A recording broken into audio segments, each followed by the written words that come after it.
एरवाल समाज के सभी बंधुओं को मेरा प्रणाम। आज मैं बात कर रहा हूँ ऐसे संत की जो कृष्ण भक्ति में विलीन रहने वाले मीराबाई के भी गुरु हैं। ऐसे संत जिनका कहना है कि जिस भगवान को आप मंदिर, मस्जिद, गुरुद्वारे व चर्च में ढूंढ रहे हो, वो भगवान और कहीं नहीं, आपके मन में विद्यमान है। आपने इनकी एक पंक्ति तो जरूर सुनी होगी। संत रविदास जी कहते हैं कि मन चंगा तो कटौती में गंगा, मन चंगा तो कटौती में गंगा। इसका अर्थ है यदि आपका मन पवित्र है तो साक्षात ईश्वर आपके हृदय में निवास करते हैं। आप इनके विचारों को इस बात से ही अंदाजा लगा सकते हो कि जब उन्होंने बाबा अंबेडकर साहब के जन्म के सदियों पहले ही एक दोहा प्रस्तुत किया था, जो कुछ इस प्रकार है। रविदास जन्म के कारणे होत न को नीच, नर हूँ नीच कही डारी है, ओछे कर्म की कीच। इसका अर्थ है कि रविदास जी कहते हैं कि जिस मात्र जन्म के आधार पर कोई नीच नहीं होता, मात्र जन्म के आधार पर कोई नीच नहीं होता, परंतु मनुष्य को वास्तव में तो नीच उनके कर्म बना, परंतु मनुष्य को वास्तव में नीच उनके कर्म बनाते हैं। संत रविदास जी एरवाल समाज के गुरु हैं और गुरु के बारे में कहा जाता है कि गुरुर ब्रह्मा, गुरुर विष्णु, गुरुर देवो महेश्वर, गुरुर साक्षात परब्रह्म, तस्मै श्री गुरुवे नमः। इस बात को याद दिलाकर मैं आपको याद दिलाना चाहता हूँ कि आप संत रविदास जी को भूल चुके हो। लगभग बहुत सारे लोग ऐसे हैं जो संत रविदास जी का अभी तक पूर्ण परिचय भी नहीं जानते। संत रविदास जी का इतिहास क्या था, अपने समाज में किस तरीके से इन्होंने कार्य किया, उनके बारे में सब कुछ भूल चुके। ऐसा क्यों? इसीलिए आज का मेरा उद्देश्य बस इतना सा है कि लोग संत रविदास जी को कम से कम अपने गुरु के रूप में तो पूजें। संत रविदास जी जैसे महान संत जिन्होंने अपने समाज के लिए कितना संघर्ष किया, आप इस बात का अंदाजा इसी बात से लगा सकते हो कि जिस समय हमारी परछाई भी अगर जमीन पर पड़ जाती थी तो लोग उस जमीन को अपवित्र मानते थे, वस्त्र धारण करने की हमें अनुमति नहीं दी।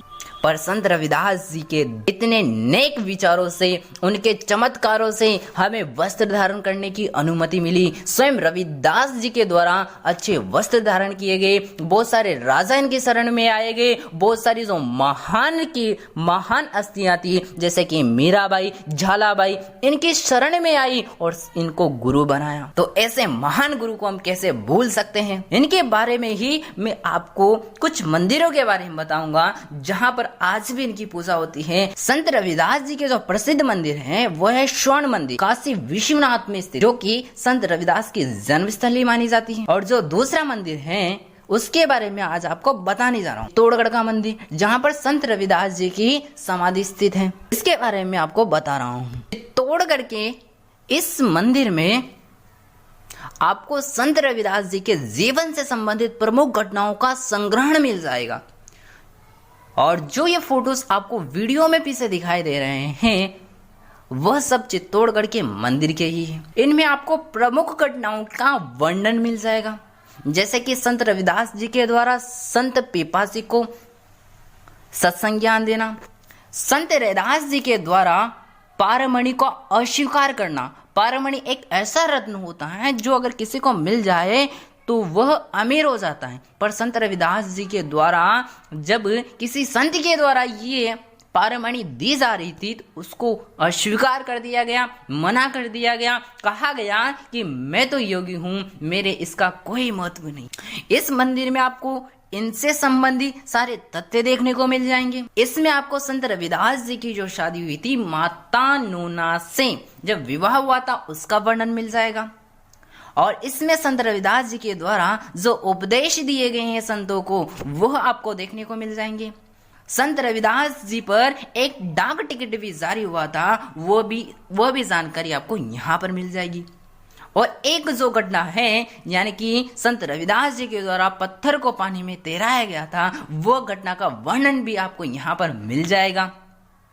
इनमें से 2 घटनाओं की चर्चा आज मैं आपको लास्ट में कर रहा हूं। तो कटौती में गंगा, तो कटौती में गंगा क्या घटना है उसके बारे में आपसे चर्चा कर रहा हूं।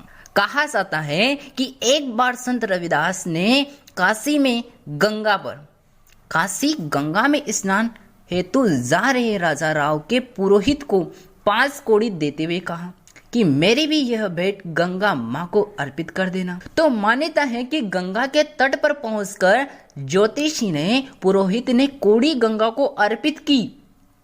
गंगा माँ प्रकट हुई और कहा कि मैं तुम्हें ये हीरो से जड़ा हुआ कंगन देती हूँ, जाकर मेरे भक्त रविदास को दे देना।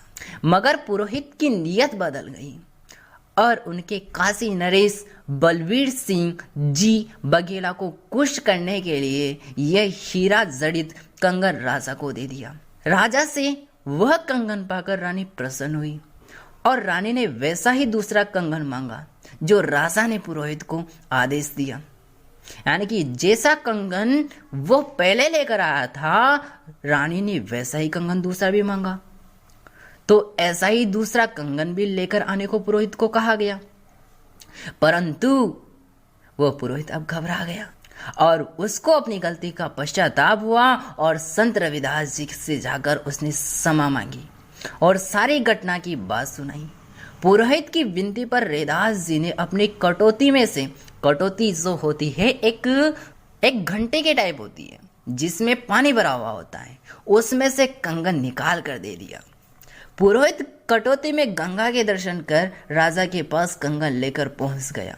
तब उसने राजा को सारी बात बताई और राजा रानी ने श्रद्धा पूर्वक रविदास जी के चरण स्पर्श किए और उनका मान सम्मान किया और स्वयं भक्ति भाव में लीन हो गए। कहा जाता है कि राजा के द्वारा उनका बहुत आदर किया गया। और जो दूसरी घटना है वो है जनेऊ की घटना। कहा जाता है कि जब संत रविदास जी ब्राह्मणों पर बैठे थे, यानी कि ब्राह्मणों के पास बैठे थे, तो उनसे चर्चा हुई कि जो संत होते हैं, जो ब्राह्मण होते हैं, वह जनेऊ धारण करते हैं। तो आपके पास जनेऊ कहाँ है महाराज? तो ऐसा ब्राह्मणों ने कहा संत रविदास जी से। जब संत रविदास जी ने सबके सामने अपनी कटार लेकर चमड़ी से, यानी कि जब उनकी जो शरीर में चमड़ी होती है उसको जब काटा तो वहां से जनेऊ निकली। उन्होंने कहा कि आप तो जनेऊ धारण करते हो, लेकिन मेरे पास तो जनेऊ प्रभु के द्वारा दी गई है। ये भी जो है बहुत प्रसिद्ध घटना है, जहां से एक बहुत बड़ा चमत्कार माना जाता है। ऐसे चमत्कार वाले संत रविदास जी थे जिनको लोग पूजते थे। तो जब प्राचीन काल में ही उनकी पूजा होती है तो हम कौन होते हैं? इसलिए संत रविदास जी का सम्मान कीजिए और अपने गुरु के रूप में पूजिए।